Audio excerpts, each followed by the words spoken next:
ગુજરાતમાં હવે ગૌ હત્યારાઓની ખેર નથી। ગૃહ રાજ્યમંત્રી હર્ષ સંઘવીએ અત્યંત કડક શબ્દોમાં ગૌ હત્યારાઓને ચેતવણી આપતા સ્પષ્ટ કર્યું કે હવે ગુજરાતમાં ગાય માતાનું લોહી વહેવડાવનારાઓ સામે કાયદાનો કોરડો વીંચવામાં આવશે। હર્ષ સંઘવીએ પોતાની લાક્ષણિક શૈલીમાં માફિયાઓને લપડાક મારતા કહ્યું કે ગૌ હત્યારાઓની હવે ટાંટિયા તોડ સર્વિસ થશે। ગુનેગારોને ચેતવણી આપતા તેમણે ઉમેર્યું કે કાયદાનો સકંજો એટલો મજબૂત હશે કે ગૌ હત્યારાઓની ચાલ અને હાલ બંને બદલાઈ જશે।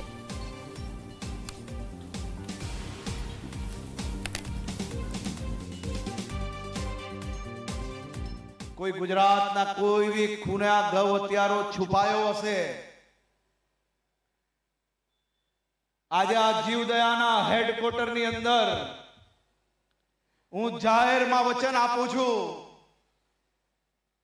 કે ગૌ હત્યારાઓ ગમે તે ખૂણામાં છુપાયા હશે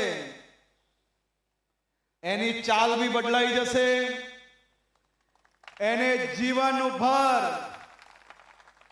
આ ગૌ માતાની આસ્થાનો અંદાજો આવશે।